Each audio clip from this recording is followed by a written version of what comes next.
Hello, this is Danielle from Polygon, and I am here to show you a very quick video about Into the Stars. This is an early access game. This is from the fine folks at Fugitive Games. It's being published by Iceberg Interactive. This is a space sim.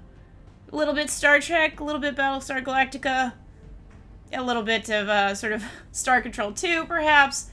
So right here, what I'm doing is I'm selecting my crew. You select your captain, you get a bunch of crew, and everybody has attributes, sort of how good they are at various things, engineering or medical or, piloting, that sort of thing.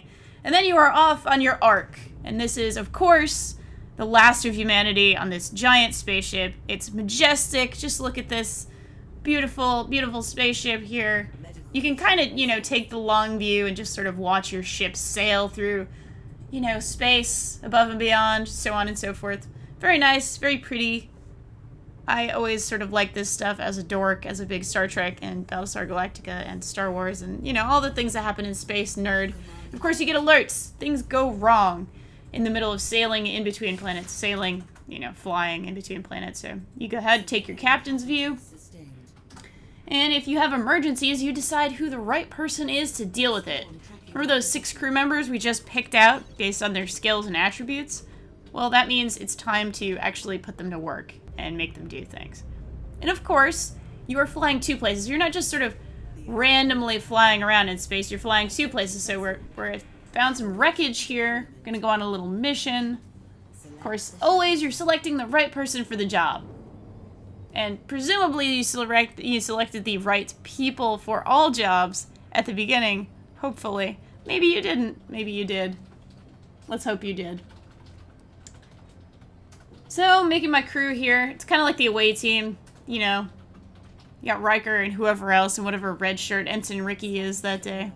But this time it's all officers because you only have 6 crew, even though this is the last of humanity. Just go with it. So we get our little update. We get to decide sort of what to do here. Oh no, psychotic crew. I kind of like how the writing just sort of pokes fun at a lot of things that are very much in sci-fi. Unfortunately, it failed this mission. You always kind of get the statistics on whether or not you're going to kind of make it on a mission or not. That's very helpful. I sort of dug that. Here we are in Helios Moon 1. And again, if you have somebody on task, somebody who's already dealing with an emergency or already doing something else, you can't bring them on the mission. So unfortunately, if that was your best pilot, you kind of go with your second best pilot or your best engineer, that sort of thing. All right, ready to launch, and here we go. This is very exciting. It's time to actually sort of go in. All right, cool. That worked out. Now we got a little selection of missions here. What do we want to do? Go on a feast with an alien species. And so all of these honestly play out in just sort of these little text boxes. You random roll. You get your sort of statistics, whether it's going to be a success or not. You might get something from it.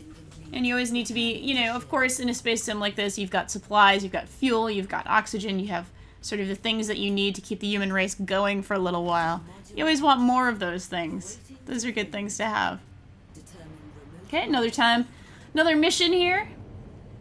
Believe this one we're actually going to be mining for some goods.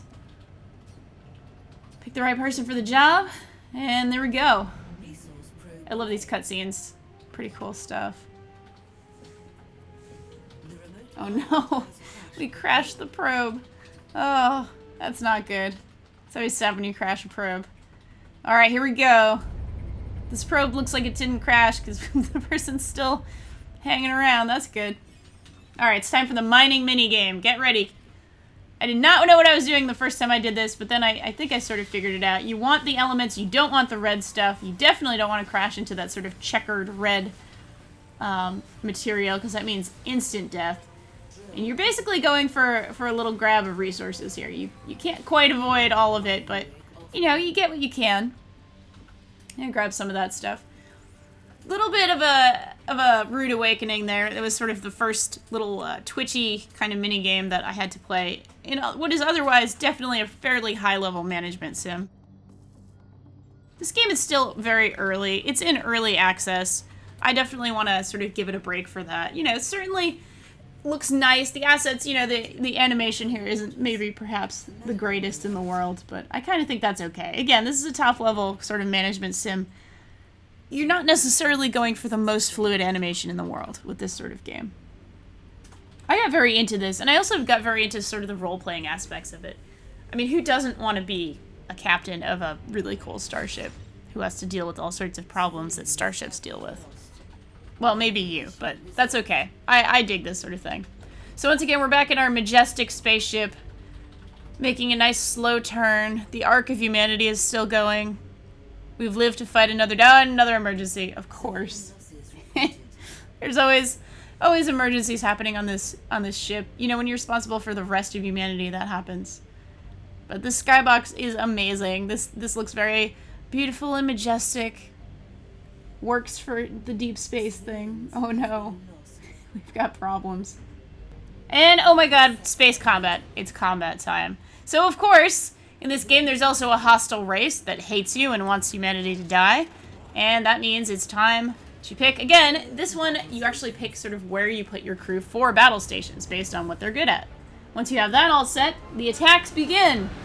And it's definitely time to fight. So you can generally sort of focus on shields, or sort of the mass of the enemy ship. There's typically several ships going for you, and you have a couple of different weapons. So this is just sort of pure space or ship-to-ship strategy. And I just woofed that one, just man. Right into space. So perhaps I didn't put the right person on that particular weapon, or that particular station. Hey, but that's okay. See? It's not all bad. Sometimes I blow up the ships that are actually attacking me. So I like the space combat. I think it's strategic. There's a lot of depth to it. There's sort of a lot of systems going on in this game, and that's pretty cool. It looks nice.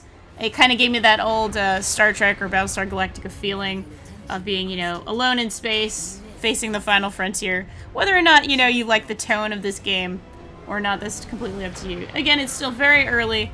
Right now it's on Steam for $19.99. They just actually gave this another patch a couple of days ago. So they're definitely making updates. Once again, this is Into the Stars from Fugitive Games and Iceberg Interactive.